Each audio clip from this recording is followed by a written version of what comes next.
Hi guys, how are you? I hope that you are fine. Today we are going to start the second lecture of Gupta and Gupta Sum Solutions. And in this lecture we are going to become some speedy because we are not going to discuss some theoretical questions or which are easy questions. We are going to solve the difficult ones. So let's start. So today's first question is the diagram showing the variation of shear force diagram. The diagram showing the variation of axial load along the span. Axial load along the span is called. अगर हमारे पास एक beam है, suppose करो ये beam है हमारे पास, इस beam में हमें दिया गया है डिफरेंट डिफरेंट पोजीशंस। हमें बोला गया है कि यहाँ पे कुछ लोड है, एक्चुअल लोड, यहाँ पे P है, 2P है, यहाँ पे P है, यहाँ पे 3P है, कोई भी, यानी कि एक एक्चुअल लोड है हमारे बीम पर। तो उसको हम एक्चुअल लोड को हम जब एक डायग्राम से रिप्रेजेंट करेंगे, जैसे हम शेयर फोर्स डायग्राम को करते हैं। सपोज करो यहाँ पे 2P था हमारा पॉजिटिव, सपोज करो यहाँ पे 3P था नेगेटिव, तो फिर P जाएगा नीचे, फिर यहाँ तक चलेगा, फिर क्या वैल्यू, सपोज करो 4P था तो ये 2P तक आएगा, ऐसे ही। तो इस डायग्राम को बोलते हैं हम थ्रस्ट डायग्राम। इस डायग्राम को बोलते हैं थ्रस्ट डायग्राम। अगर ये ट्रांसवर्स लोड होता है जैसे एक बीम में होता है, तो उस टाइम पे जो हम डायग्राम बनाते हैं उसको बोलते हैं शेयर फोर्स डायग्राम। तो ये हमारा क्वेश्चन था पहला। दूसरा क्वेश्चन है कि the difference in ordinate of the shear force between any two sections is equal to the area under. अगर हमारे पास सपोज ये बीम है और यहाँ पर शेयर फोर्स है, यहाँ पे ऐसे, सपोज ये स्पान एक्स है, ये बोल रहा है कि शेयर फोर्स को rate of change of shear force with respect to x that is equal to load and density। तो ये बोलता है कि हम क्या डिफरेंस आएगी, ये जो डिफरेंस है यहाँ पे कुछ टॉप में कुछ वैल्यू थी, यहाँ पे कुछ थी, with respect to X, any two sections, दो सेक्शंस के दरमियान, उसको क्या बोला जाता है, उस एरिया को बोला जाता है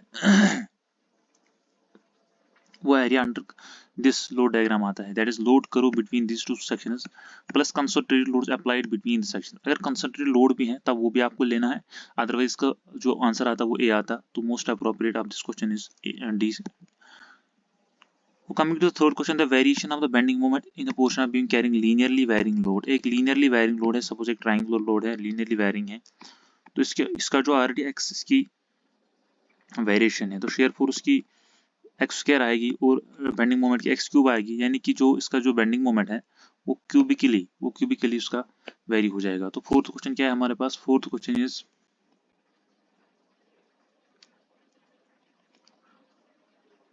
the maximum bending moment due to moving load on a fixed ended beam. Simple question है, तो सिंपली एक फिक्स्ड एंड बीम है, यहाँ पे मैक्सिमम बेंडिंग मोमेंट कहाँ पे होता है, मैक्सिमम बेंडिंग मोमेंट आपका सपोर्ट्स पे ही होता है, सपोर्ट्स पे ही होता है, क्योंकि ये मैक्सिमम फिक्सिटी मैक्सिमम रिजिडिटी देता है, इसी वजह से हम सब देते हैं असल में रिजिड सपोर्ट, या क्या बोलते हैं इसको हम फिक्स्ड सपोर्ट इसीलिए देते हैं। तो यही पे मैक्सिमम बेंडिंग मोमेंट आता है, दैट्स एट ए सपोर्ट। उसके बाद अगला क्वेश्चन है कि cantilever beam of length L, यानी कि एक हमारे पास एक प्रूफ कैंटिलीवर बीम है, पूछा गया है कि अगर ये प्रूफ कैंटिलीवर पे है, इसके मिड स्पान पे कोई लोड लग रहा है डब्ल्यू, आप बोले हमें कि किस जगह पे बिटवीन व्हाट एंड व्हाट आपका जो पॉइंट ऑफ कंट्रोल फ्लेक्चर लाई करेगा। आपको पता ही है point of control flexure is the point at which bending moment changes sign or shear force is zero and sometimes bending moment is also zero।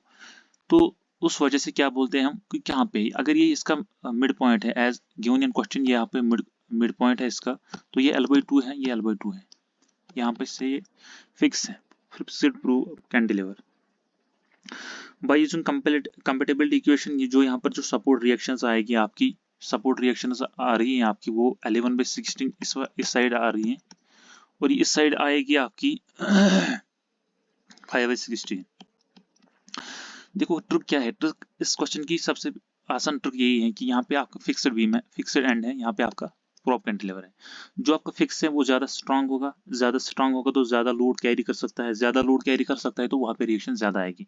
तो जिस side आपकी ज्यादा रिएक्शन आएगी कि ये भी, तो ज्यादा चांसेस हैं कि उसी साइड आपका पॉइंट ऑफ कंट्रोल फ्लेक्चर भी होगा। जैसे आपका सेंटर ऑफ मास उसी जगह पे होता है जहां पर ज्यादा मास कंसंट्रेटेड होता है, वैसे ही यहाँ पर कंट्रोल फ्लेक्चर की चांसेस उसी साइड से ज्यादा है। तो इसका मतलब पहला ही मतलब है कि बिटवीन ए एंड सी, यानी कि इन दो पॉइंट के दरमियान लाई कर सकता है, that is the first option. C and B इसमें नहीं लाई करेगा, दूसरा दोनों में नहीं लाई करेगा, नो वायर, तो पहला इसका आंसर है। अगर आप कैलकुलेट करना चाहते हैं by using the compatibility equation, you can calculate the support reaction। when you calculate the support reaction, then you can draw the shear force diagram as like of this।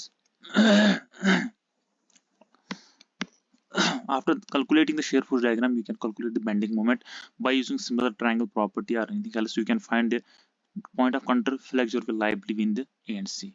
Coming to the next question, we have the prismatic being fixed at both ends. फिर उससे आसान question हमारे पास है क्या है कि एक fix and beam है जो यूडीएल का केस है। इस बार पूछा गया है कि आपका जो बेंडिंग मोमेंट है, बेंडिंग मोमेंट आपको पता ही होगा फिक्स्ड एंड में, यहाँ पे हॉगिंग है, यहाँ पे सैगिंग्स है और फिर यहाँ से चेंज करता हुआ फिर हॉग हो जाता है। तो it the value here is WL square by 24 as you know, and here is WL square by 12. When you go to the ratio between the two, the ratio comes out to be 2. आपको question में जरूर देखना है कि किन दो दरमियान के आपको बोला गया है कि रेशो, कभी बीम में मिड टू द एंड, कभी end supports to the mid कभी पूछेगा, तो कभी हाफ आएगा, कभी 2 आएगा। इस क्वेश्चन के अकॉर्डिंग आपका 2 आएगा रेशो इसका। तो आपको पता ही है कि ये जो बीम है इसमें आपको 2 पॉइंट ऑफ कॉन्ट्राफ्लेक्सर मिल रहे हैं। पहले आप सिंपली, आपको पता है कि आप पहले fix bending moment diagram M की डालते हो, फिर यहाँ से आप फ्री सपोर्ट जब करते हो यूडीएल, आपको पता है यहाँ पे WL स्क्वायर बाई 8, फिर दोनों वैल्यू को कैलकुलेट करके आप नेट मोमेंट डायग्राम मिलती है। और आपको पता है कि यहाँ पे दो टाइम यहाँ पे आपकी जो बेंडिंग मोमेंट है वो चेंज कर रही है साइन, तो 2 पॉइंट ऑफ कॉन्ट्राफ्लेक्सर आपको मिल रहे हैं यहाँ पे इस वाली कंडीशन में। तो उसका अगला क्वेश्चन क्या है कि the relationship between the radius of curvature, bending moment and fixed flexural rigidity. As per bending equation, m by I is equal to EI by R. That will simply give you m is equal to EI by R. P is the correct option. उसके बाद है एक beam of overall length L with equal overhangs on both sides carries a UDL load over the entire length. To have numerically equal bending moment at center of the beam and at supports, the distance between the supports should be. आपको बोला गया एक beam है हमारे पास, यहाँ पे आपका equal overhang है। कितना है? इक्वल ओवरहैंग है यहाँ पे दोनों साइड आपका।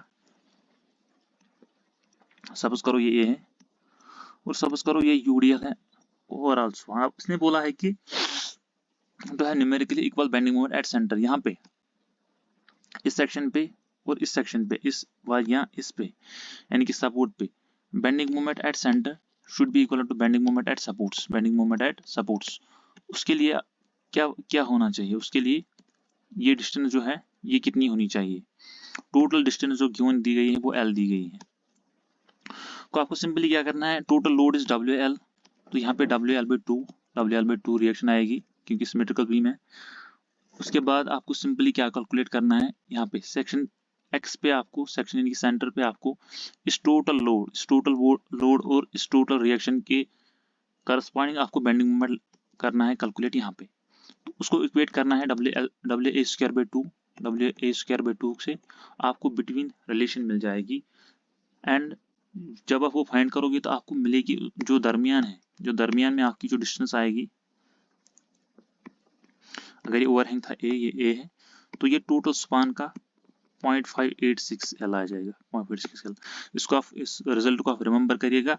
और ये जो फिर आपको 1 - 2 दैट ऑफ 2A निकालना है, तो वो ये दोनों A आएगी। कभी कभार वो ये वाले डिस्टेंस भी पूछेगा, कभी कभार वो ये वाले डिस्टेंस भी पूछेगा। अच्छा क्वेश्चन है। इस रिजल्ट को आप कैलकुलेट करने के बाद याद रखिएगा क्योंकि ये अच्छा क्वेश्चन है। उसके बाद है 50th क्वेश्चन है हमारा कि फिर से यही वाला क्वेश्चन लग रहा है कि प्रिज्मेटिक बीम लैंगिकल फिक्स्ड एट बोथ एंड्स, एक beam fixed at ends, UDL का केस है फिक्स्ड मोड। अभी हमने जो बात की थी कि 2 पॉइंट्स ऑफ पीओसी मिलते हैं, वो किस डिस्टेंस पे मिलते हैं? Distance of points of from either and. आपको पता ही होगा जो यहाँ पे जो पॉइंट ऑफ कॉन्ट्राफ्लेक्सर मिलते हैं वो मिलता है 0.289 L from supports, and that is from यहाँ से, अगर आप the distance of point of contraflexure from either end, that is ये जो 0.289 L है ये 0.289 L फ्रॉम सेंटर है, 0.289 L, फिर बचा यहाँ से 0.211 L, 0.211 L, L/2√2 के बराबर होता है ये फ्रॉम द सपोर्ट्स। तो आपको 2 यहाँ पे वैल्यू मिलेगी, तो correct answer will be the second option.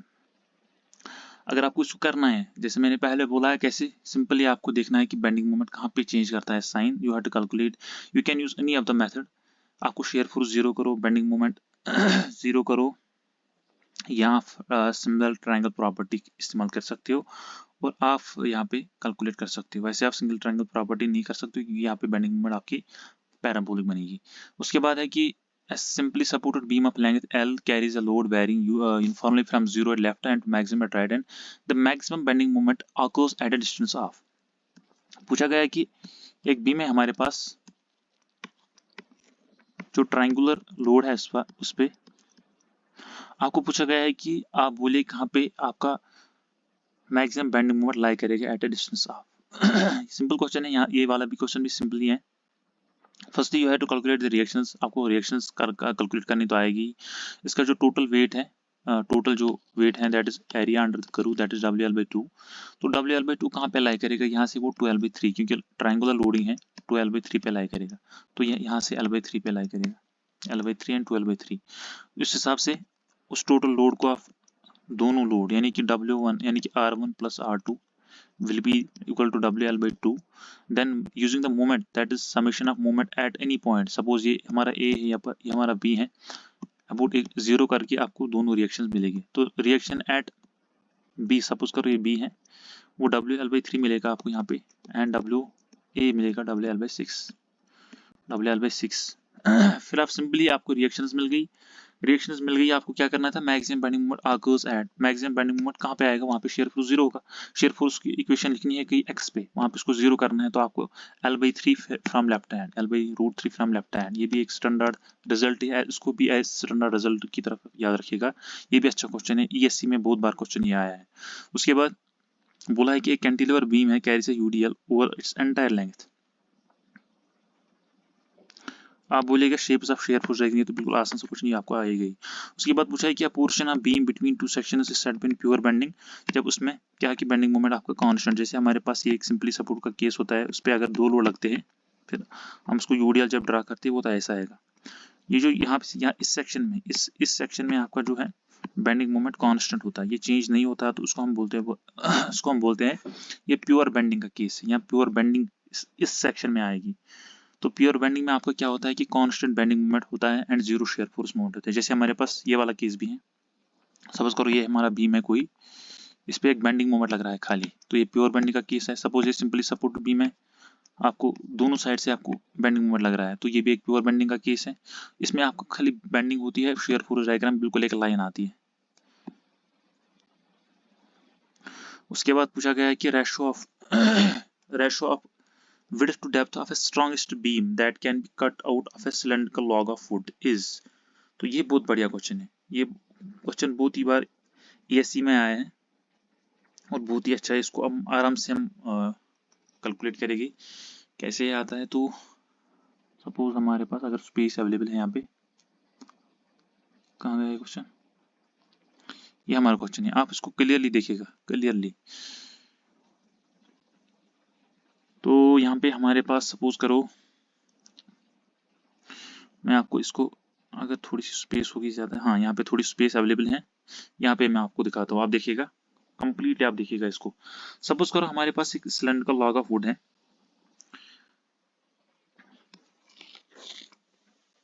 इसका जो टोटल डायमीटर है, टोटल डायमीटर सपोज करो वो D है। हमें क्या करना है, एक रेक्टेंगुलर सेक्शन हमें इसमें से निकालना है। सपोज करो इस रेक्टेंगुलर सेक्शन की डेप्थ D है और इसका जो ब्रेड्थ है वो B है, तो ये इसकी डायगोनल बन जाएगी जो डायमीटर के बराबर होगा। तो पहली रिएक्शन आप देख सकते हो कि B² plus D² is equal to B² plus capital D²। उसके बाद पूछा है आपको स्ट्रॉन्गेस्ट बीम, तो सेक्शन मॉडुलस उसका मैक्सिमम होना चाहिए। For any beam to be the strongest beam section modulus should be maximum. So section modulus के लिए मैक्सिमम क्या होना चाहिए कि, तो उसके लिए हमारा सेक्शन मॉडल आपको पता है कि अगर हमारा रेक्टेंगुलर सेक्शन होता है उसका सेक्शन मॉडल आता है हमारे पास BD²/6। तो ये कब मैक्सिमम होगा तो इसको हम डिफरेंशिएट करेंगे, इसको हम डिफरेंशिएट करेंगे विद रेस्पेक्ट टू ब्रेड्थ, क्योंकि ब्रेड्थ हमें निकालनी है, अगर डेप्थ निकालनी है उसके रेस्पेक्ट में करेगी, तो फिर उनका रेशो लेना है, फिर हमें उस रेशो लेना है उस ब्रेड्थ का उस डेप्थ का। तो हमारे पास आएगा z is equal to B, D का वैल्यू यहाँ से हम डालेंगे, that is equal to D square minus B square upon 6। तो उसके फिर हम इसको डिफरेंशिएट करेंगे D Z by D B, that will come out to be, उसको इक्वेट करेंगे 0, तो वो आएगा हमारे पास 1/6 D square minus 3b square, क्योंकि हम रेस्पेक्ट टू बी कर रहे हैं। तो यहाँ पे आपको आएगा simply b equal to D by root 3। तो ये आपका पहला रिजल्ट आएगा यहाँ से b equal to D by root 3। उसके हिसाब से हम फिर उसको पहली इक्वेशन में डालेंगे जो हमने बोला था b square plus D square equal to D square, b square plus D square is equal to G square. अब इसमें हम b का वैल्यू पुट करेंगे जब हम इसके d का पुट करेंगे तो हमें मिलेगा डी स्क्वायर अपॉन रूट 3 नहीं, रूट तो यहाँ पे कैंसिल हो जाएगा, plus D square is equal to, sorry एक second, is equal to D square, तो that equal to D square is equal to 2/3 of D square. तो यहाँ पे आपको क्या मिला, डी बाई रेशो मिला कि D equal to D by 2 root 3। तो ये आपको दूसरा रिजल्ट मिल गया, इसको हम दूसरे रिजल्ट के नाम से याद रखेंगे। तो बी भी आ गया, तो कभी कभार यही वैल्यू पूछता है, ये ऐसे में बहुत बार ये क्वेश्चन आया कि बी का वैल्यू क्या होगा, डी का वैल्यू क्या होगा, लेकिन हम जो गिवन कंडीशन थी हमारे पास उसने बोला है कि बी बाई डी जो हमें इसको रेक्टेंगल सेक्शन की बी बाई डी मिली for the maximum section modulus, उसका रेशो क्या आएगा, that will be equal to what, that will here be equal to 1/√2, that will be here equal to 1/√2। तो चलते हम क्वेश्चन की तरफ, क्या था वो question, the ratio two videos depth वो आएगा 1/√2। तो उसके हिसाब से hope you have understand this question. उसके बाद है कि of the several prismatic beams of equal lengths strongest flexure में वो होगा जिसका सेक्शन मॉडुलस स्ट्रॉन्गेस्ट होगा, ये आसानी क्वेश्चन है। उसके बाद है of the two prismatic beams, ओ एक सेकेंड, क्या था हमारा क्वेश्चन, अब हमारे पास एक बीम दिया गया है रेक्टेंगुलर एक स्क्वायर, हमें पूछा गया है ratio of weights of circular and square beam is, कितना इनका रेशो होना चाहिए वेट्स का। तो हम सिंपली, हमारे पास होता है जो हमारी डेंसिटी होती है वो that is equal to gamma, जो होता है डेंसिटी पे वॉल्यूम होता है या मास पे वॉल्यूम होता है, कि उसके हिसाब से हम दोनों का मास कैलकुलेट करके उसका रेशो निकाल के हमारे पास आंसर आ जाएगा, that will be equal to here more than 1, that will be equal to 1.118 here. तो कैसे करेंगे इस क्वेश्चन को हम, हमें पता ही है कि जो हमारे पास डेंसिटी है that is equal to weight by volume, तो density is directly proportional to volume here, और weight is directly proportional to volume, नहीं डेंसिटी नहीं, weight is directly proportional to volume and we know that the sigma c is given by m by z, suppose करो हमारी जो loading है वो given loading क्या है, वो एक पॉइंट लोड है। अगर पॉइंट लोड हम करेंगे तो हम लेंगे पहले सर्कुलर के केस में, पॉइंट लोड के केस में हमारा जो मैक्सिमम बेंडिंग मोमेंट होता है that is equal to WL/4। तो हमारे पास जो सिग्मा आएगा, सिग्मा सर्कुलर आएगा that is equal to m by z, WL/4। हमारे पास जो z आएगा that is equal to here pi D square upon 32, और we will simply go I pi D square upon 64 pi D cube upon 64 into d. Similarly, we will calculate the sigma stress of square beam, that will be equal to m maximum upon I into y max। वो भी आएगा हमारे पास WL/4, I है a cube upon 4 and that will y max will be a by z। So इनको calculate करने के बाद हम क्या करेंगे, फॉर हमें बोला गया था सेम फॉर सेम फ्लेक्चर, हम क्यों निकाल रहे हैं, हम क्यों निकाल रहे हैं सिग्मा सी, बिकॉज हमें पूछा गया है for same flexural strength, same flexural strength के लिए हमको दोनों को इक्वेट करना है।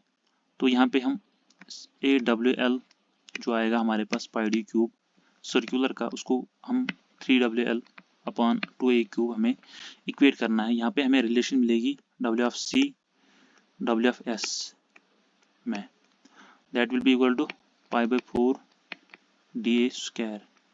तो D/A, यहाँ से आपको D/A की रिलेशन निकालनी है। You have to execute here the relation between, क्यों, वो आपको वॉल्यूम में भी आएगी। वॉल्यूम पहले आपने निकाला, volume of circular, volume of square.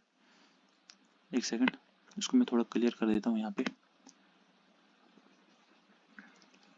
देखो पहली जो आपकी इक्वेशन थी, पहली आपकी equation volume of circular volume of square, that was equal to 4 and 1 meter length, that was equal to πd² upon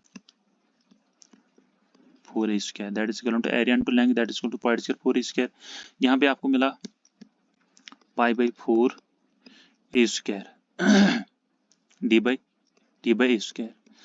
उसको यहाँ पे फिर आपने यहाँ पे इन दोनों यानी कि दोनों स्ट्रेसेस को sigma C for a particular loading, sigma C, और जहाँ पे हमने sigma C and sigma square यानी सिग्मा सर्कुलर सिग्मा स्क्वायर करके हमें D/A की आपने रिलेशन निकालनी है। तो फिर वो यहाँ पे इक्वेट करनी है। तो आपको मिलेगा कि volume of circular weight of circular by weight of square is greater than 1, that is equal to 1.118। यानी कि अगर आपको फॉर सेम फ्लेक्सुरल स्ट्रेंथ आपको वेट जो लेना पड़ेगा सर्कुलर का वो ज्यादा लेना पड़ेगा as compare to that of square section. और आपको पता है कि स्क्वायर सेक्शन ज्यादा होता है, रेक्टेंगुलर सेक्शन ज्यादा स्ट्रांग होता है as compare to that of circular section. उसके बाद क्या क्वेश्चन था हमारे पास,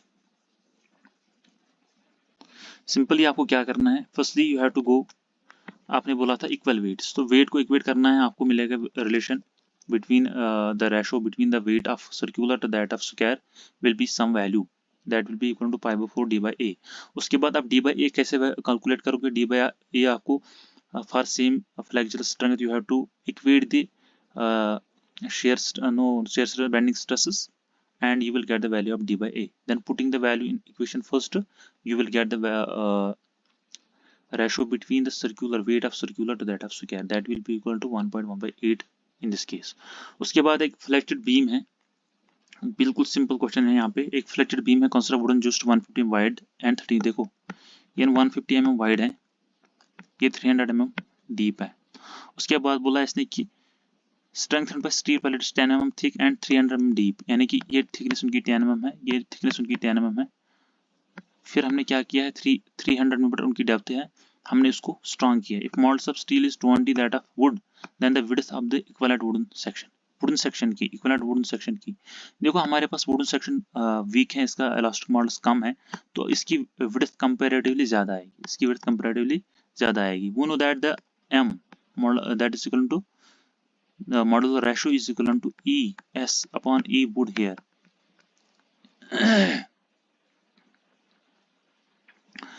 तो ये जो स्टील आएगा दैट आएगा m times of E wood।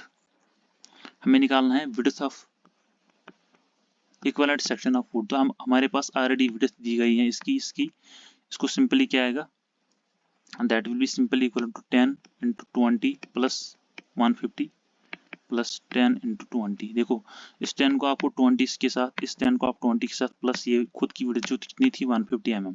अच्छा, इसको 20 के साथ क्यों मल्टीपल करना है, क्योंकि इसका जो इलास्टिक मॉडुलस है वो 20 टाइम्स लेस है दैट ऑफ स्टील। तो इसका आपको उतने ही टाइम से उसको ज्यादा करना है, क्योंकि अगर आपको वुड का रखना है आपको बड़ा सेक्शन लेना पड़ेगा, क्योंकि वुड यहाँ पे वीक है, उसका modulus of elastic 20 times less है दैट ऑफ स्टील। तो आपकी इक्विवेलेंट विड्थ मिल जाएगी यहाँ पे। उसके बाद बढ़ते हैं अगले क्वेश्चन की तरफ, जो क्या है कि maximum shear stress in a circular section. आपको ये पता है, बिल्कुल आसान सा क्वेश्चन है। उसके बाद क्या है, उसके बाद हमारे पास एक अच्छा क्वेश्चन है, क्या है कि वो, हाँ ये हमारे पास क्वेश्चन, एक beam of rectangle cross section इतना वाइड है इतना डीप है, शेयर फोर्स ऑफ इतना, the maximum shear force you know the maximum shear stress is given by 3/2 of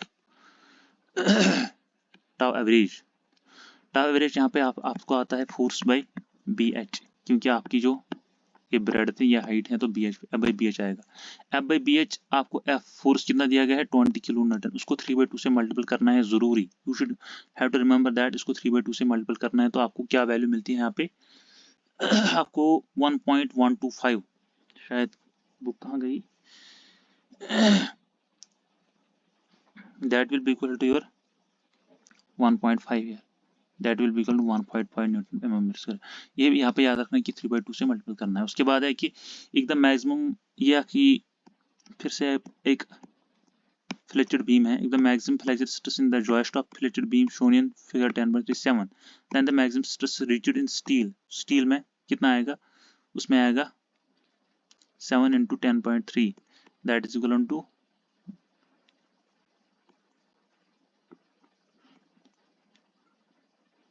m इसका 10 दिया गया है, m इसका 10 दिया गया है, that is m इसका 10, तो 10 into 70, 10 into 70, 10 into 70 नहीं, 10 into 7, that is 70 न्यूटन पर एम स्क्वायर। बहुत ही आसान सा क्वेश्चन है, इसको हमें करना ही नहीं था, लेकिन मैंने सोचा अब देखा ही हमने तो कर लेते हैं, वरना ये खाली टाइम खा रहा है यहाँ पे, बिल्कुल आसान है।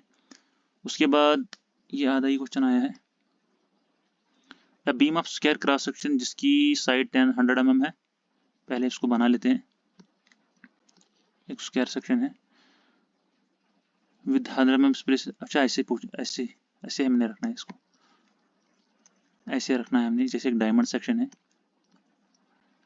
ये भी एक स्टैंडर्ड रिजल्ट ही है। आपको बोला गया है कि ये 100 mm है, 100 mm है, 100 mm है, 100 mm है, आपने क्या करना है, आपने निकालना है इसको मैक्सिमम शियर स्ट्रेस, 10 किलोमीटर आपको लोड है, आपको मैक्सिमम शियर स्ट्रेस निकालना है। आपको पता ही है कि मैक्सिमम शियर स्ट्रेस कितना होता है, शायद 9/8 के बराबर होता है हाँ बिल्कुल, tau average is equal to 9/8 ऑफ, नहीं tau max is equal to 9/8 of tau average. तो यहाँ पे आपको टाउ एवरेज फिर से F by B H 9/8 multiple करना है, तो आपको वैल्यू मिल जाएगी आपको 1.125 न्यूटन पर एम स्क्वायर है, 9/8 से मल्टीपल करना है, बिल्कुल इजी है उसके बाद है प्रिज्मेटिक बीम है, एक सेकंड पहले इसको हम रब करते हैं।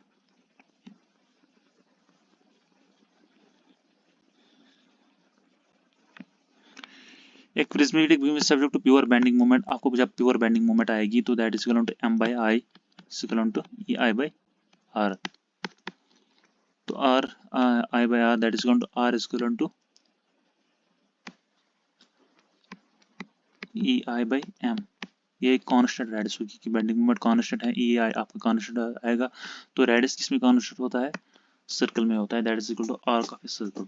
उसके बाद है beam of triangular cross section in places base horizontal, the maximum shear intensity in this section will be, देखो इसने बोला है कि एक हमारी बीम ऐसी रखी है हमने,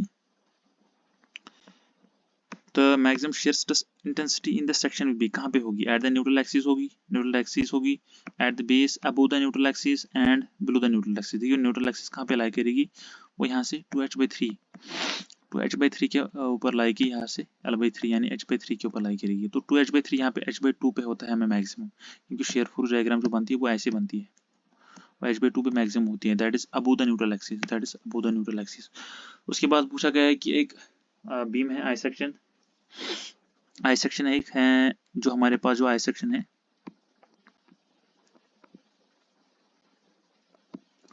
वो आई सेक्शन 600 mm डीप है, टोटल 600 mm है। उसके बाद पूछा गया है has a flange of 25 mm thick, ये हमारी थिकनेस ये है 25 mm। उसके बाद वेब की थिकनेस जो है 20 है। आप बोले the shear stress in the web at the junction of the flange and web is q, then the shear stress in the flange at the junction will be। देखिए simple question है आपका, आपको पता है कि जो यहाँ पे शेयर फोर्स डायग्राम होती है वो ऐसे लाई करती है कि एक एब्रप्ट जंप दिखाती है। क्यों दिखाती है एब्रप्ट जंप, क्योंकि यहाँ पे आपका मैक्सिमम जो ये ओवरऑल पैराबोलिक ही होती है, लेकिन यहाँ पे एब्रप्ट जंप दिखाती है, कहाँ पे, between the junction of flange and web. क्यों दिखाती है, क्योंकि आपका जो वेब है, आपका जो आई सेक्शन है उसका जो वेब है वो मैक्सिमम शेयर लेता है, at least 80% of the share is taken by the web only, and in case of bending flange, जो flange लेते हैं 80% of the bending moment, लेकिन यहाँ पे जो bending stress लेते हैं वो flange लेते हैं और shear stress आपका web, यानी कि अगर आपको shear strength ज्यादा चाहिए तो आपका वेब ज्यादा मजबूत होना चाहिए, आपका वेब ज्यादा डायमेंशन को होना चाहिए। अगर आपको बेंडिंग स्ट्रेस के लिए लेना है तो आपका फ्लैंज मजबूत होना चाहिए, आपको फ्लैंज आउटर सेक्शन पे लाई करना चाहिए। तो अब बीम ऑफ आई सेक्शन क्या पूछा था इसने, कितना था इसकी टोटल डेप्थ थी, इसकी जो बीम की टोटल डेप्थ थी 600 mm एंड 200 mm वाइड इसकी टोटल जो विड्थ थी, यानी कि फ्लैंज की जो विड्थ थी वो थी 200 mm। पूछा गया है कि फ्लैंज अगर 20 mm थिक है, 20 mm थिक है and web is 20 mm thick and 25 mm thick, web is 20 mm thick, 20 mm thick. If the shear stress in the web at the junction of the flange and the web is, if the shear stress in the web at the junction of flange, web में बुलाया गया है कि shear stress in tau in web कितने हैं, the shear stress in the web at the junction of the flange is Q, अगर वो Q है तो then the shear stress in the flange at the junction, flange में कितना होगा, flange में कम ही होगा, उससे कम ही होगा। पहली बात तो है 10Q तो नहीं आएगा, Q भी नहीं आएगा, 0.5 या 0.1 आ सकता है डिपेंड अपॉन द डायमेंशंस। क्यों, क्योंकि मैंने बोला अभी वेब पे ज्यादा है, फ्लैंज पे कम होगा, इसने पूछा है फ्लैंज पे ही। तो सिंपली यहाँ पे एक रिलेशन मिलती है कि tau is directly proportional to thickness, tau is directly proportional to thickness. तो यहाँ पे एक हमारे पास सपोज करो टाउ ऑफ फ्लैंज हमें निकालना है, tau of web, tau of web. तो हमारे पास जो वेब की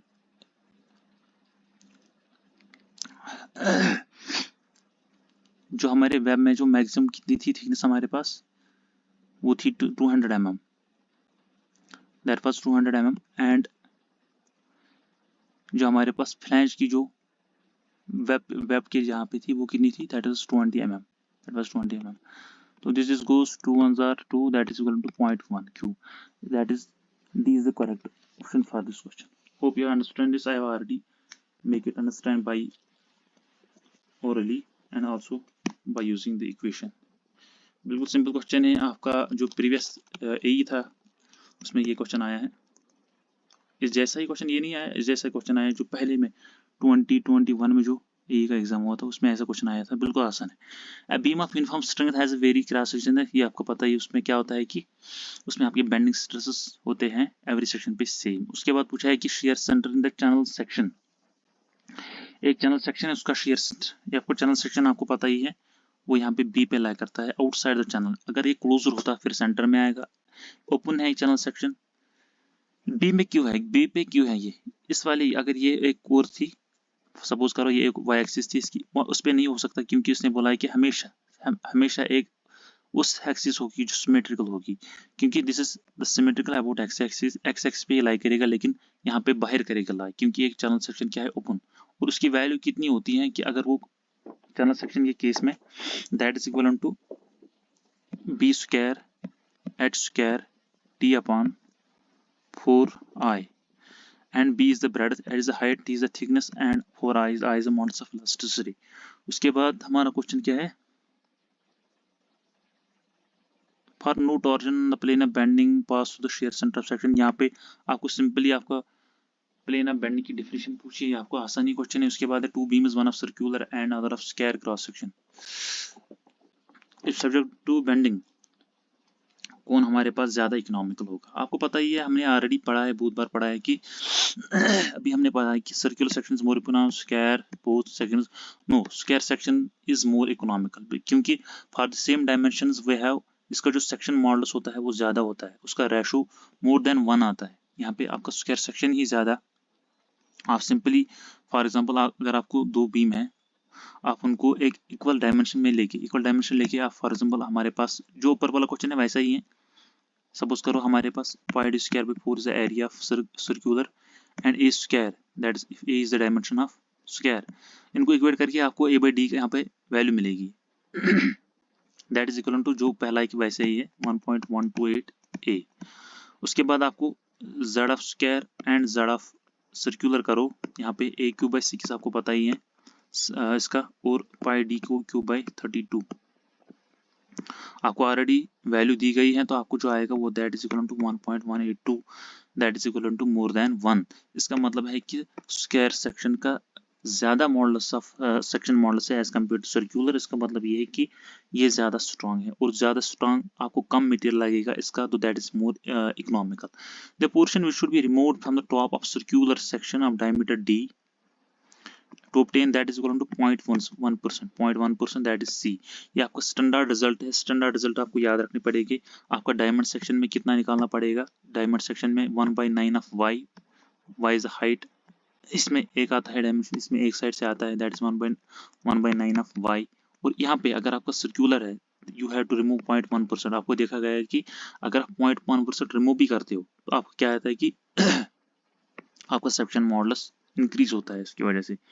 तो कितना है? That is equal to 0.011 d is the standard result. उसके बाद क्या है? उसके बाद सिंपली आपका स्टेटमेंट दिया गया है। ये एक और क्वेश्चन भी है शायद, हाँ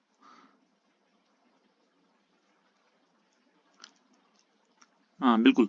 ESC में बहुत बार क्वेश्चन आया है कि beam of length, overall length हमारे पास जो बीम की है वो L है, rests on two simply supports with equal overhangs on both sides. Two equal loads act at the free ends. If the deflection at the center of the beam is same as at the either end, then the length of the overhang portion will be।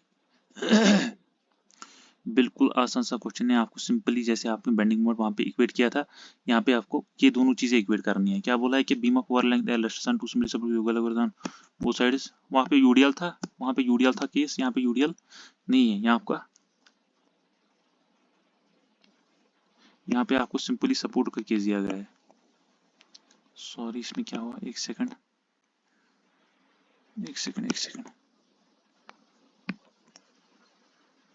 Pen दिख नहीं रही है। क्या बोला गया है कि यहाँ पे आपका बीम है, इक्वल ओवरहैंग है। सपोज करो यहाँ पे ए है, यहाँ पे ए है, इसने बोला है रिफ्लेक्शन सेंटर। क्या पूछा था क्वेश्चन में? चक्का वाड़ी मत सवाल आते।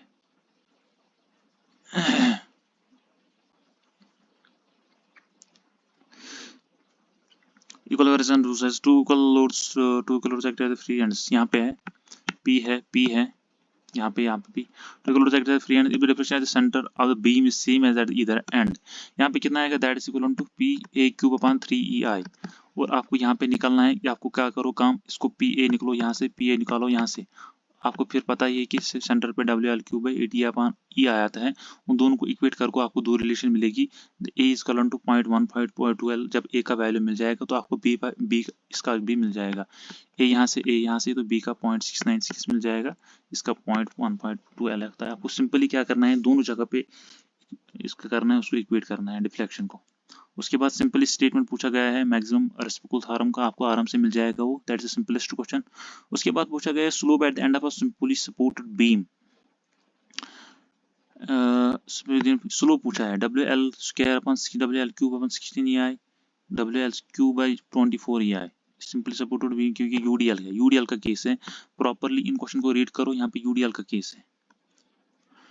उसके बाद पूछा गया है कि the deflection of the free end of a uniformly loaded cantilever beam is this and slower। आपको यहाँ पे कुछ स्टैंडर्ड रिजल्ट आपको याद रखने पड़ेगी। देखो स्टैंडर्ड रिजल्ट क्या है, सिंपली आपको पहले याद रखना है। हमारे पास अगर कैंटिलीवर बीम है जिसपे एक मोमेंट M लग रहा है, उसके बाद एक कैंटिलीवर बीम है जिसपे एक पॉइंट लोड लग रहा है, उसके बाद एक यूडीएल है, ये कैंटिलीवर है, इस पे यूडीएल का लग रहा है, उसके बाद यूवीएल लग रहा है, उसके बाद एक सिंपली सपोर्टेड बीम है,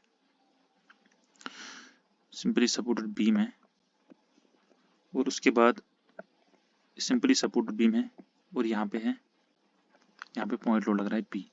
आपको सिंपली याद रखना है द रिलेशन बिटवीन, आपको पता ही ML/EI, ML²/EI होता है, PL³/3EI, PL³/6EI, WL4/8EI। ये सिंपल आपको ये ऑलरेडी वैल्यूज याद होगी। अगर आपको रिलेशन याद रखनी है, सिंपलेस्ट वे में आपको रिलेशन याद रखनी है डिफ्लेक्शन और थीटा में। यहाँ पे डिफ्लेक्शन आती है, पहले आपको डिफ्लेक्शन लिखनी है हर जगह, डिफ्लेक्शन। आपको आता है theta theta theta theta theta theta, आपको हर किसी जगह पे theta theta theta theta theta theta theta लिखना है। उसके बाद इस केस में L/2 इंटू मल्टीपल करना है L/2 से, यहाँ पे 2L/3 से।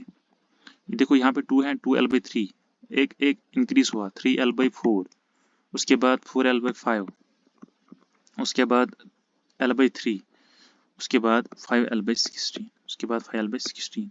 देखो आपको क्या करना है, आपको पहले मैं रिकमेंड करूँगा आपको कि ये तीन आपको याद होनी चाहिए। और आपको जो ये केस है L/3 का केस, जो सिंपली सपोर्ट का केस है, यहाँ पे L/3 याद होना चाहिए। यहाँ पे सिंपली क्या करना है, L 2L 3L 2 3 4, यहाँ पे ऊपर भी एक वैल्यू इंक्रीज होती है, नीचे भी। तो आप सिंपली, हमारा कौन सा केस था, deflection free and uniformly loaded cantilever beam is 15 and the slope of the deflection is also given, length of the beam निकालनी है आपको। तो कौन सा केस है ये, 3L/4 वाला केस है, क्योंकि यूडीएल का केस है। So simply delta is equal to theta into 3L/4। तो एल आपको मिलेगी यहाँ पर 4 इंटू डेल्टा, सॉरी यहाँ पर क्या हो रहा है इस पे, सॉरी यार, इसको जल्दी करने की पादाश में यहाँ पे लेट हो रहा है फिर से। तो यहाँ पे एल का निकलेगा 4 delta, all values are given, 4 delta 4 3 theta, सारे वैल्यूज दी गई है, तो आपको मिलेगा 1 मीटर। बहुत ही आसान सा क्वेश्चन है। उसके बाद है एक और अच्छा क्वेश्चन है यहाँ पे, बहुत ही बढ़िया क्वेश्चन है। एक simply supported beam of ABC length L carries a constraint load P at an intermediate point B. If the slope at A is 0.75 times the slope of this, then what should be the length of the portion AB? What should be the length of portion AB? एक second आप थोड़ा रुकिएगा, हमारे पास space available है।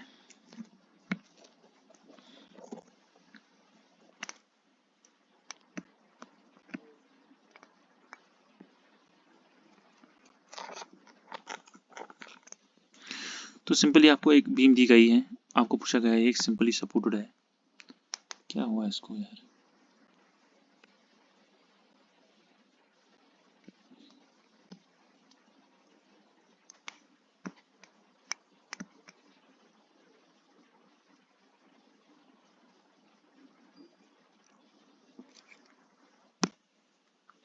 Pen. उसके बाद देखो यहाँ पे आपको बोला गया है कि ये आपका सिंपली सपोर्टेड बीम है, ये टोटल लेंथ है आपके पास L, ये है हमारे पास load that is equal to phi, ये है A और ये है B, ये गिवन कंडीशन दी गई है। आपको बोला गया है कि थीटा जो A है that is equal to 0.75 of theta C, और टोटल जो लेंथ है, length is equal to A plus B, आपको पता ही है। थीटा A यहाँ पे हमारे पास आता है, we know that theta A is equal to L plus B upon L plus A into theta C, that will equal to 0.75 theta C here, 0.75 theta C, that is equal to L plus L minus A, that is equal to L plus A. Why? Because B is equal to L minus A into theta C, theta C cancel होगा, यहाँ पे आपको A और B में relation मिल जाएगी। तो A is equal to 5L/7 and B is equal to 2L/7, ये आपका स्टैंडर्ड रिलेशन है यहाँ पे। उसके हिसाब से हमने गिवन कंडीशन के हिसाब से हमने यहाँ पे वैल्यू डाली, और हमें ये क्या, किसकी वैल्यू पूछी गई थी इसने, then the length of the portion A B, यानी कि ए की value that is equal to 5L/7, that is equal to 5L/7। उसके बाद क्या पूछा गया है, उसके बाद पूछा गया है deflection at the free end of the UDL cantilever is equal to, अभी जो हमने क्वेश्चन किया है वहां पे हमने पूछा था, उसने हमें पूछा था लेंथ, यहाँ पे थीटा पूछा है। तो theta is equal to theta 3L/4 is equal to delta, सारी वैल्यूज दी गई है, यहाँ पे थीटा की वैल्यू निकालनी है। उसके बाद बोला strength of the beam is proportional to simply support of circular crossing with diameter d and length L carries strength of the beam. तो स्ट्रेंथ ऑफ द बीम कैसे होगी, strength that is section modulus is d3/6 is directly proportional d3, that is second option. उसके बाद एक ही बहुत बढ़िया question है, बहुत बढ़िया क्वेश्चन है, कैंटिलीवर बीम है कैरीज है uniformly distributed load from fixed end to the centre of the beam, यानी कि पहली क्वेश्चन बोल रहा है कि ऐसा है, उसके बाद पूछा है कि लोडिंग यहाँ से की है, यहाँ पे भी आपको कुछ डिफ्लेक्शन मिलेगी, देखो आपको डिफ्लेक्शन मिलेगी ऐसे, फिर ये स्ट्रेट होगा क्योंकि लोडिंग नहीं है, यहाँ पे आपको टोटल डिफ्लेक्शन इतनी मिलेगी। दूसरे केस में बोल रहा है कि आपको जो बीम है उसमें डिफ्लेक्शन ये मिलेगी, उनका रेशो पूछा है, उसका रेशो पूछा है, कितनी मिलेगी आपको यहाँ पे। तो सिंपली आपको कैलकुलेट करना है कितनी मिलेगी। पहले केस में आपको सिंपली का क्या करना है, अगर आप उसको कैलकुलेट करोगे तो आपको लेना है यहाँ से, फॉर एग्जांपल सपोज करो ये हमारे पास कंडीशन है जो मैंने बोली, तो ये हमारे पास बीम था, यहाँ पे आएगी, ये वैरी करेगा, इसका जो डिफ्लेक्शन डायग्राम है यहाँ से फिर स्ट्रेट हो जाएगा। तो आपको पता ही है, अगर ये होता, अगर ये होगा, ये कितना होता, ये होता WL4/ATI, फिर यहाँ से कितना थीटा होता है, ये आएगा थीटा इंटू L/2। थीटा आपको वैल्यू पता ही है, जब आपका क्या होता है यूडीएल का केस होता है, that is equal to WL3/6EI, that is equal to L/2, तो वो टोटल रिफ्लेक्शन यहाँ पे आएगी। फिर दूसरी केस में आपको यहाँ पे लगानी है, और इसको आप डिफरेंट तरीके से भी कर सकते हैं, M/EI diagram, that is conjugate beam method से भी कर सकते हो इसको आप। ये बहुत ही मतलब ज़बरदस्त क्वेश्चन है और काफ़ी टाइम कंज्यूमिंग है, इसको आप पहले आप करिएगा रफ पे इसको, और फिर आप स्टैंडर्ड रिजल्ट इसको याद रखिएगा, that is equal to 7/44I, in this case 7/41। तो ये आपको रिजल्ट रखेगा याद है, अच्छा क्वेश्चन है। If the length of simply support beam carrying a concentrated load at the centre double deflection of the beam simply support carrying concentrated load, आपको पता है सिंपल सपोर्ट में WL³ होता है, तो उसको डबल कर देंगे तो वो कितना 8 टाइम्स ज़्यादा होगा, सिंपल क्वेश्चन है। उसके बाद 79 क्वेश्चन 78 क्वेश्चन वो आसानी है। buckling for load for a given column depends upon both lateral length and the least lateral dimension. Why? Because you know that is equal to pi square EI by L square, that is equal to both length and least lateral dimension। अगर आप यहाँ पे stress निकालोगे ना, ये क्या है, sigma C है, सिग्मा B है, अगर लोड निकालोगे तो एरिया से मल्टीप्लाई करना पड़ेगा, फिर यहाँ से आपका lateral डायमेंशन भी आएगा, that is equal to pi square E that by lambda square। Lambda is the slenderness ratio. When both ends of a column are fixed, the crippling load is P. If one end of the column is made free, the value of crippling load will be, so P free upon P fix, pi square E by L square, that will be equal to L effective का whole square। तो if the ends of a column are fixed, जब fix थे if तो L effective क्या था हमारा, L/2 था हमारे पास, L/2। उसके बाद बोला गया है कि if one of the column is made free, अगर फ्री बनेगी, यहाँ फिक्स पहले फ्री था, अब फ्री करेगी तो उसमें आएगा L/, कितना आएगा, if one of the column is made free, यानी कि फिक्स था, इसको हम फ्री बनाते हैं तो फिर वो कितना होगा, 2L होगा, that is equal to 2L, that is equal to 2L का स्क्वायर L/2 का square, that is equal to 2 2 4 2 8,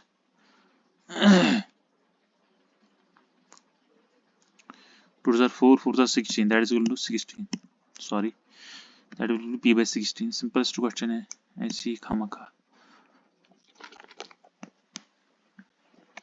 उसके बाद है इलोरस, आपको पता ही है कि इलोरस ग्रेटर दैन 80, क्योंकि ये खाली लॉन्ग कॉलम के लिए या सिलेंडर कॉलम के लिए वैलिड होता है, उसको प्रोबेबिलिटी जो माइल्ड स्टेट की केस में वो ग्रेटर दैन 80 आना चाहिए सिलेंडर से, तब जाके वैलिड है, लेस देन 60 तो आएगा नहीं, ग्रेटर देन 1 ये सारे ऑप्शन तो नहीं आएंगे। उसके बाद पूछा गया है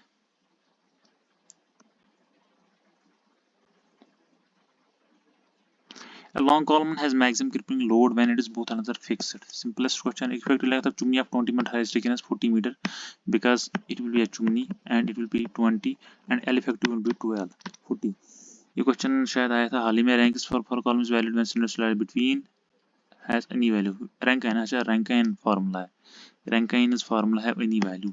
Cylinders ratio of 5 meter long hinged at both ends। इस बार JK SSB रिसेंटली जो नवंबर में हुआ था उसमें ये क्वेश्चन था, सिंपली क्या पूछा था, सिलेंडर्स रेशो पूछी थी। Slenderness 5 metre long column hinged at both ends and having a circular cross section with diameter, slenderness ratio lambda that is L equal to RE minimum. तो इफेक्टिव लेंथ यहाँ पे कितना आएगी, 5 metre long column hinged at both ends, तो 5000 ही रहेगी, और lambda that is equal to RE minimum आएगा ratio of I/A, that is of I/A, तो वो πd4/44 πd4/64 area is πd square upon 4 that is equal to D/4। यहाँ पे जो RE minimum that is cylinders ratio नहीं, क्या बोलते इसको, minimum of radius, that is equal to D/4 करके आपको आराम से मिल जाएगी। आपका जो D दिया था 164, उसको करोगे 160/4 दैट इज इक्वल टू 40, उसको करोगे तो आएगी वैल्यू आपकी कितनी, 125। बहुत आसान सा क्वेश्चन है, इस बार आया था एग्जाम में, लेकिन यहाँ पे एंड कंडीशन में प्रॉब्लम होती है एग्जाम में। यहाँ पे हिंज्ड था, कोई फ्री लेता है, कोई लेता है, तो आपको प्रॉपरली रीड करने की है आपको सपोर्ट कंडीशन क्या दी गई है। उसके बाद बोल रहा है कि the effecting of arching beam means to reduce a bending moment throughout, क्योंकि हमारे पास ऑलरेडी एक बीम थी, उस पर कुछ वैल्यू आती थी। सपोज हमारे पास एक सिंपली सपोर्ट बीम है, सपोज ये हमारे सपोज ये यहाँ पर रिएक्शन थी आर ए, यहाँ पे यूडीएल का केस था सपोज, तो यहाँ पे आता R A X minus W X square by 2। तो यहाँ पे आप अगर इसको आर्च में कन्वर्ट करोगे, इसी बीम को आर्च में कन्वर्ट करोगे, और टोटल आपको यूडीएल का केस, आपको यहाँ पे कितना होगा, आपको हॉरिजॉन्टल थ्रस्ट जो यहाँ से आता है वो उतना हॉरिजॉन्टल थ्रस्ट जितना भी होगा इनटू एच उससे वो रिड्यूस होगा माइनस डब्ल्यू एच, क्योंकि अगर आप किसी भी सेक्शन में बेंडिंग मोमेंट कैलकुलेट करोगे, इसकी वजह से आपका बेंडिंग मोमेंट रिड्यूस होगा। किसकी वजह से, जो आपके हॉरिजॉन्टल रिएक्शन या हॉरिजॉन्टल थ्रस्ट का वैल्यू आता है उसकी वजह से आपको बेंडिंग मोमेंट रिड्यूस हो जाता है। तो that is the benefit of the arching of a beam to decrease the bending moment throughout. Internal force at every cross section in arch R, किसी भी आर्च को आप किसी भी जगह पे आप तोड़ो, सपोज करो ये एक आर्च है, ये हिंज सपोर्ट है, यहाँ पे आपको दोनों जगह पे हिंज है तो तभी ये हिंज है, वरना अगर आप उसको रोल लोगे तो ये हिंज नहीं रहेगी, that will be simply a beam. तो सपोज करो ये आर्च थी, इसको आप कहीं भी ब्रेक करोगे तो आपको मिलेगी, सपोज करो ये आर्च है, आपको पता ही होगा, एक तो यहाँ पे नॉर्मल थ्रस्ट लगता है यहाँ से, और आपको यहाँ से रेडियली आपका रेडियल शेयर स्ट्रेस लग रहा है। किसी भी सेक्शन में आप काटोगे यहाँ पे आपको तीन चीजें मिलती है, क्या मिलती है, normal thrust, bending moment, normal thrust, shear force and bending moment, ये तीन चीजें। नॉर्मल थ्रस्ट तो मिलेगा ही आपको, शेयर फोर्स भी मिलेगा, और बेंडिंग मोमेंट क्या मिलेगा, internal force at every cross section arch are. Bending moment मिल भी सकता है, मिल भी नहीं सकता, ये डिपेंड करता है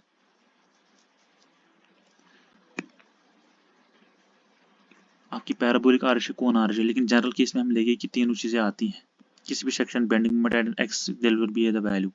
उसके बाद पूछा गया है according to Edith Hall, the vertical intercept between the linear arch and the center line of actual arch at an E, that is theoretical arch, will be the bending moment. Simply a statement है, due to rise in temperature in the three hinged arch, induced stresses are direct compressive, direct tensile, shear, none of the above. Due to rise in temperature in the three, जो कि 300 arch एक determinate structure है, यहाँ पे arch क्या होगी, इसकी length increment होगी ऐसे, तो उस वजह से यहाँ पे एक जैसे फ्री हमारा बीम होता है वैसे ये भी फ्री है टू एक्सपैंड, तो कोई भी स्ट्रेस जनरेट नहीं होगी, बल्कि यहाँ पे क्या होगा, जो यहाँ पर जो हॉरिजॉन्टल थ्रस्ट होगा वो उसकी डिक्रीज होगी, कम होगी, यानी कि जो हॉरिजॉन्टल थ्रस्ट डेल्टा एच वो डिक्रीज होगी, that will be simply equal to delta H by H, वो डिक्रीज होगी, माइनस वैल्यू आती है इन परसेंटेज, एंड उसका वैल्यू आपको पता ही होगा वो कम होती है। बाकी यहाँ पे स्ट्रेस जनरेट नहीं होते, वो स्ट्रेस जनरेट होते हैं टू स्ट्रेस, जो वो टू इंचड आर्च होती है।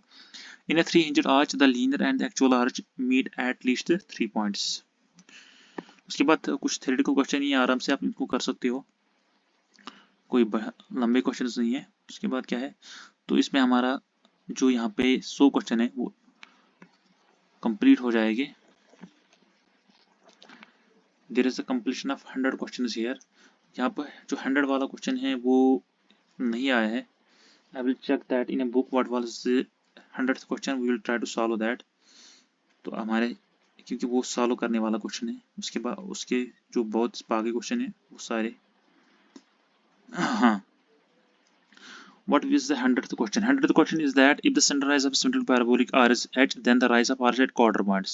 आपको पता है कि जो हमारे पास जो एक पैराबोलिक आर्च होती है बस उसकी हमारी जो स्टैंडर्ड इक्वेशन होती है वो होती है h is equal to 4h upon L square x into L minus X, या आप सिंपली इसको लिख सकते हो 4h by L square L X minus X square. इसने बोला है कि एट क्वार्टर पॉइंट्स, और क्वार्टर पॉइंट्स पे आपका वैल्यू क्या होगा, x is equal to L by 4, quarter points पे x is equal to L by 4 होगा सिंपली। तो अगर इस पे आप 4h बाई एल स्क्वायर